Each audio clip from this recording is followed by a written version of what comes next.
فرمایا وَإِذَا سَأَلَكَ عِبَادِي أَنِّي فَإِنِّي قَرِيب، محبوب جب میرے بندے آپ کی بارگاہ میں آ کے میرے بارے میں پوچھے نا تو ان سے کہہ دینا میں ان کے قریب ہی ہوں، قریب ہی ہوں۔ دلیل کیا ہے؟ یہ جب بھی مجھ سے دعا مانگیں گے میں ان کی دعاؤں کو قبول فرماؤں گا، میں ان کے قریب ہوں، میں ان کے قریب ہوں۔ یہ جب بھی دعا مانگیں گے نا میں قبول کروں گا، میں ان کے قریب ہوں۔ اللہ تبارک و تعالیٰ کے بندے اللہ سے محبت کرتے، رب کی بارگاہ میں جھکتے، اس کو اپنے دکھ سناتے، اس کے پیارے محبوب صلی اللہ تعالی علیہ وسلم کا وسیلہ لے کے اس کے حضور حاضر ہو جاتے، پیشانیاں سجدوں سے روشن ہوتی۔ ہم نا ہر چیز کے لیے وقت نکالتے ہیں، ہر چیز کے لیے، لیکن عبادت کے لیے وقت نہیں نکالتے۔ ہر شے آباد ہے، ہر شے، ہماری فیس بک بھی آباد ہے، واٹس ایپ بھی آباد ہے، ہمارے ٹویٹر بھی آباد ہیں، ہماری ہر چیز آباد ہے۔ سب سے کم آباد ہمارا مصلی رہ گیا ہے، سب سے کم۔ وہ لوگ اب ڈھونڈنے سے ملتے ہیں جن کی بغل میں مصلی ہوتا تھا۔ میرے بھائی آپ کتنا کو دنیا کے پیچھے بھاگو گے تھکا دے گی، کتنا دولت کے پیچھے بھاگو گے تھکا دے گی۔ آپ جب اپنی زندگی میں جمع تفریق کرو گے نا تو مرتے وقت احساس ہوگا کہ سارا کچھ تو لوگوں کے لیے کیا، اپنے لیے تو کر ہی کچھ نہیں سکے۔ اور ہم عبادت کے معاملے میں بہانے بازی بھی کرتے ہیں۔ ہم کہتے ہیں اوہو رزق کمانا بھی تو عبادت ہی ہے نا، تو میں حلال روزی کے لیے جا رہا ہوں، یہ بھی تو عبادت ہے نا۔ میری طرح کے لوگ کہہ دیتے ہیں کہ میں سویرے اٹھ کے مدرسے میں کچھ اسباق دیکھتا ہوں تو یہ بھی تو عبادت ہے، میں بیان کرنے کے لیے مطالعہ کرتا ہوں تو یہ بھی تو عبادت ہے نا، اتنے لمبے سفر کر کے ملک میں دنیا میں گھومتا ہوں تو یہ بھی تو میں عبادت ہی کر رہا ہوں۔ اب اسپیشل نفلوں کے لیے وقت کس طرح نکلے، اسپیشل کر کے تسبیح میں کیسے چلاؤں، میں سارا کچھ ہم بہانے بنا لیتے ہیں نا۔ میرا سوال یہ ہے کہ یہ ساری باتیں صحابہ کو، نبی کریم کو، دیگر لوگوں کو بھی تو پتہ تھی نا، لیکن آپ غور تو کریں 23 سال حضور کو وقت ملا، مختصر وقت ظاہراً تبلیغ کرنے کے لیے، پوری دنیا میں دین بھی پھیلانا ہے۔ گھر میں 11 ازواج ہے، 4 بیٹیاں ہیں، ان کی اولادیں، سارے کام کاج بھی دیکھنے، لیکن سیدہ طیبہ طاہرہ حضرت عائشہ صدیقہ رضی اللہ تعالیٰ عنہ فرماتی ہیں سارا دن تبلیغ کرتے، ہر غلام کے دکھ سنتے، گھر میں آتے تو اپنے گھر والوں کا خیال کرتے، کام میں ہمارا ہاتھ بٹاتے۔ قربان جاؤں، کہتی ہیں زمانہ سارا سو جاتا لیکن آمنہ کے لال مصلی بچھا لیتے۔ دنیا سو گئی، ساری سب سو گئے، جو خدام تھے، وہ جو غلام تھے وہ سو گئے۔ صحیح مسلم میں لفظ ملیں گے، سیدہ پاک فرماتی ہیں او میرے نبی کے غلاموں، میں نے یہ رنگ بھی دیکھا ہے کہ حضور نے اتنا کھڑے رہے، اتنا قیام کیا، اتنا قیام کیا کہ مقدس پیروں میں ورم آ گئے، سوج گئے پیر، اتنے بڑے۔ دل پہ ہاتھ رکھ کے نہیں بتا سکتا کہ میرے کبھی نماز میں پیر سوج گئے، کوئی نہیں بتا سکتا۔ بچوں کی روٹی کماتے تھک گئے بات الگ ہے، ہم سیر کرنے گئے تو تھک گئے بات الگ ہے، لیکن عبادت میں یہ بھی تو مسلم شریف ہے نا، یہ بھی تو دین ہے نا، یہ بھی تو حضور کی سنت ہے، یہ بھی تو وہ چیز ہے جو کریم کی آنکھوں کی ٹھنڈک ہے۔ سیدہ فرماتی ہیں پیروں میں ورم آ گئے، اور ساری رات ہی حضور نے نماز پڑھی اور ایک ہی آیت بار بار دہرائی۔ مسجد نبوی میں بلال حبشی نے فجر کی اذان دے دی اور حضور ابھی مصلی پہ تھے، کریم فارغ ہوئے، میں نے عرض کی یا رسول اللہ صلی اللہ علیہ وسلم آپ کے تو صدقے اللہ اگلے پچھلوں کے گناہ معاف کرے گا، تو آپ اتنی آہوزاری کیوں فرماتے ہیں؟ آپ تو شفیع ہیں، آپ تو انبیاء کے امام ہیں۔ تو حضور نے فرمایا عائشہ تم نے گنوایا ہے نا میرے اللہ کی مجھ پر کتنی رحمت ہے، افلا اکون عبدا شکورا، فرمایا اگر اس نے اتنی نعمتیں دی ہیں تو کیا میں اس کا شکر گزار بندہ نہ بنوں، میں شکر گزار بندہ نہ بنوں اس کا؟ پھر اگر اتنی نعمتیں اس نے دی ہیں، مجھے اتنا نوازا ہے، تو پھر میں اس کے سامنے سجدے نہ کروں؟ او میرے بھائی، بڑے قابل فخر لوگ ہیں ہم کہ ہم نبی پاک کے غلام ہیں، ہم قابل فخر ہیں کہ نبی کریم کے غلام ہیں، کیا کبھی اس غلامی کے شکرانے میں بھی 2 نفل پڑھے کہ یا اللہ تیرا شکر ہے تو نے ہمیں حضور کا غلام بنایا ہے؟ یاد رکھیں کہ اپنی روحانی زندگی کو آباد کریں، استغفار پڑھیں، تسبیحات کریں۔ حضرت عبداللہ ابن عمر رضی اللہ تعالیٰ عنہ حضرت عمر کے صاحبزادے ہیں، مکہ مکرمہ میں ان کی قبر ہے۔ میں نے جب انہیں پڑھا تو مجھے ان سے بڑا پیار ہو گیا، لیکن آپ کو پتہ ہے وہاں جا کے کسی شخص کا مزار تلاش کرنا یا پوچھنا ایک مشکل کام ہوتا ہے۔ تو ایک دفعہ میں مکہ شریف میں حاضر تھا تو ایک گاڑی والا ڈرائیور مجھے کہنے لگا کہ مولانا میں آپ کو جانتا ہوں، مجھے آپ سے محبت ہے، ایک بات بتاؤں آپ کو۔ میں نے کہا بتاؤ۔ کہنے لگے حضرت عبداللہ ابن عمر کی قبر دیکھنی ہے۔ میں نے کہا یہ تو نہیں کہہ رہا، یہ کسی نے بندوبست کرایا ہے، یہ اللہ نے تیرے دل میں بات ڈالی ہے، یہ ہو گیا، تو لے چل مجھے۔ حضرت عبداللہ ابن عمر کو نبی پاک نے فرمایا تھا راجل صالح، یہ نیک بندہ ہے، یہ متقی آدمی۔ حضرت عبداللہ ابن عمر رضی اللہ تعالیٰ عنہ سیدنا فاروق اعظم رضی اللہ تعالیٰ عنہ کے صاحبزادے ہیں، اور ان کی ہمشیرہ سیدہ حفصہ رضی اللہ تعالیٰ عنہ حضور کی زوجہ محترمہ۔ ایک دن اپنی ہمشیرہ سے کہنے لگے کہ نبی کریم صلی اللہ تعالیٰ علیہ وسلم گھر میں آئے نا، اور اگر حضور غم امت میں پریشان نہ ہوں، طبیعت کو حشاش بشاش دیکھو، تو ذرا پوچھنا تو صحیح حضور کا میرے بارے میں کیا خیال ہے، پوچھنا تو صحیح کہ کریم کی بارگاہ میں میرا کیا مقام ہے، میرے بارے میں حضور کیا فرماتے ہیں۔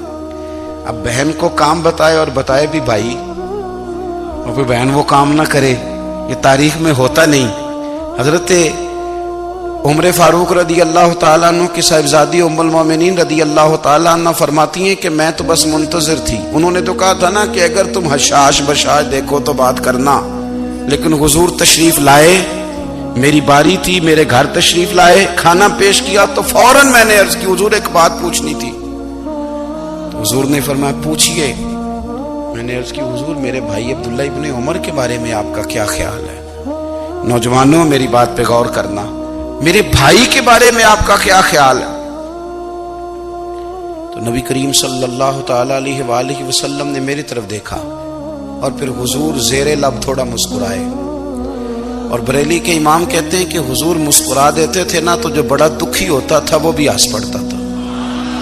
اب سوال پیدا ہوتا تھا کہ پھر تو اس مسکراہٹ کے لیے انتظار کرنا پڑتا ہوگا کئی مہینے کہ حضور مسکرائیں تو رونے والے ہنسیں، تو اعلیٰ حضرت فرماتے نہیں، انتظار نہیں کرنا پڑتا، یہ مسکراتے رہنا تو حضور کی عادت ہے۔ جس کی تسکین سے روتے ہوئے ہنس پڑے، اس تبسم کی عادت پہ لاکھوں سلام۔ یعنی یہ تو عادت ہے حضور کی مسکراتے رہنا، اس کے لیے انتظار نہیں کرنا پڑتا۔ بھائیو آپ خیال رکھیں گے، غور کریں گے، حضرت عبداللہ ابن عمر رضی اللہ تعالیٰ عنہ کے بارے میں پوچھا تو سیدہ فرماتی ہیں کہ نبی کریم صلی اللہ تعالیٰ علیہ وسلم نہ زیر لب مسکرائے اور فرمایا حفصہ تیرا بھائی ہے تو اچھا، لیکن میں نے سنا ہے کہ عشاء کی نماز پڑھتا ہے تو فجر تک سویا ہی رہتا ہے۔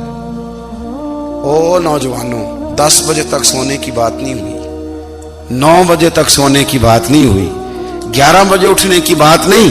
حضور فرمانے لگے میں نے سنا ہے کہ عشاء کی نماز پڑھ کے سو جاتا ہے اور فجر تک سویا ہی رہتا ہے، اسے چاہیے کہ تہجد کے وقت اٹھا کرے، اللہ کی بارگاہ میں حاضر ہوا کرے، آہوزاری کرے، سجدے کرے، عبادت کرے، اٹھتا ہے اور فجر میں جا کے اٹھتا ہے۔ حضرت جناب حفصہ رضی اللہ تعالیٰ عنہ کہتی ہے میں نے جناب عبداللہ ابن عمر کو پیغام دیا اور میں نے کہا میرے جوان بھائی سن، نبی پاک نے فرمایا ہے تو اچھا پر تہجد میں نہیں اٹھتا، نفل نہیں پڑھتا۔ او میری ملت کے جوانوں، مزہ نہیں آ جاتا جب ساری دنیا سوئی ہو، ساری دنیا، اور بستر بھی گرم ہو اور نیند بھی پورا غلبہ کر رہی ہو، اور اچانک گھنٹی بجے دماغ میں، آنکھ کھلے، گھڑی پہ نظر پڑے، 3:30 4 بجے کا پیغام گھڑی بتائے، اور کوئی چڑھتی جوانی والا اٹھ کے وضو کرے، اور جب وہ مصلی کھول کے بچھائے تو مدینے والے محبوب کہتے ہیں کہ ہر نماز پہ رب ثواب دیتا ہے، اور جو اٹھ کے تہجد کی نماز پڑھے اسے دیکھ کے تو رب مسکراتا ہے، جو اس کی شان کے لائق ہے، جو اس کی شان کے لائق، وہ مسکراتا ہے، خوش ہوتا ہے کہ میرا بندہ تہجد میں اٹھ گیا، وہ مسکراتا ہے۔ کاش ہماری صبحیں کبھی اپنے مالک کے نام ہو جائیں، کاش کے صبح۔ حضرت ابو الحسن رحمت اللہ تعالی علیہ حضرت معاذ ابن جبل رضی اللہ تعالیٰ عنہ کے پاس بیٹھا کرتے تھے، فرماتے ہیں ان سے جو پیار بڑھا تو پھر میرا مصلی سے بھی بڑھ گیا۔ تابعی ہیں، فرماتے ہیں صحابی رسول سے محبت ہوئی تو ذکر سے بھی ہو گئی، پھر درود شریف سے بھی ہو گئی، محبت ان سے بڑھی تو پھر اللہ نے مسجد کا پیار بھی بڑھا دیا۔ آپ فرماتے ہیں کہ میری ہر وقت طبیعت چاہتی تھی کہ بس اللہ اللہ کروں، بس اللہ اللہ کروں، بس نہ میں ذرا تھوڑی جان چھڑاؤں لوگوں سے، کوئی 10 منٹ ملے تو میں کوئی 4 نفل پڑھ لوں، میں تھوڑا سا نہ بچوں لوگوں سے، اور مجھے تسبیح ملے تو میں نہ کوئی 400-500 دفعہ استغفار پڑھوں، سبحان اللہ، الحمدللہ، اللہ اکبر، لا حول ولا قوت الا باللہ، میں نہ تسبیحات پڑھوں۔ فرماتے ہیں کہ بچے تھے گھر میں 6-7، غربت تھی، کام ملتا کوئی نہیں تھا، اور میں کام چور نہیں تھا، کام ڈھونڈتا تھا، پر اللہ کی قدرت کے کام نہیں ملتا تھا۔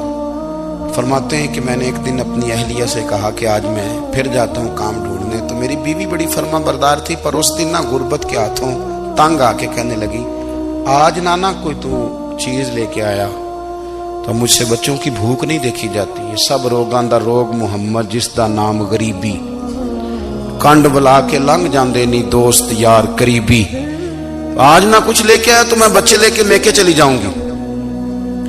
شیخ فرماتے ہیں کہ میں بڑا پریشان گھر سے نکلا، پر میں نے صبح سے لے کے زور تک کام ڈھونڈا، کام ملا کوئی نہیں، تو میرے دل میں خیال آیا چلو کام نہیں ملتا تو اللہ اللہ تو کرے نا، چلو بندوں کی مزدوری نہیں ملتی تو رب کریم کی عبادت ہی کرتے ہیں۔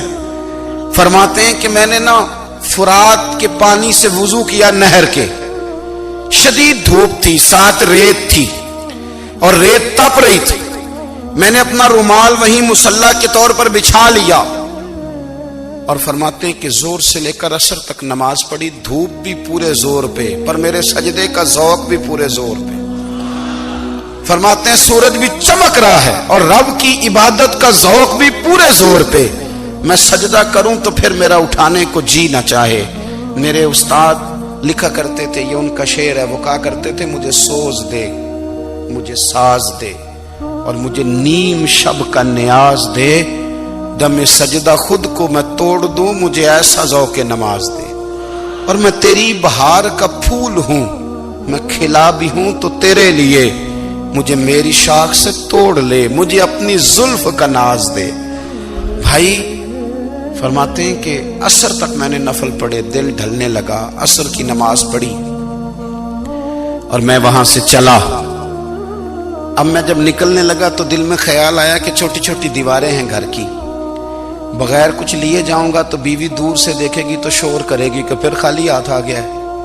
کہتے میں نے اپنے اسی رومال میں جس پہ میں نے نماز پڑھی تھی نا، رومال میں کی آخی دے پنجابی جو صافہ کہتے ہیں، اسی میں نا میں نے کچھ ریت بھر لی کہ وہ دور سے دیکھے گی تو سمجھے گی کچھ لے کے آیا ہے، چلو جا کے اسے بتا دوں گا کہ آج پھر مزدوری نہیں ملی۔ کہتے ہیں وہ ریت لے کر جب میں گھر میں گیا تو پہلے بیوی دروازے پہ کھڑی ہوتی تھی، پوچھتی تھی خالی ہاتھ آ گئے ہو؟ آج میں نے دیکھا تو ہے ہی کوئی نہیں۔ فرماتے ہیں میں اندر داخل ہوا، سلام لی، ایک کونے میں نے وہ رومال رکھ دیا اور میں نے آواز دی کہ بھلی مانس کہاں ہو؟ تو وہ کہنے لگی آپ منہ ہاتھ دھو لیں، میں روٹی لے کے آئی۔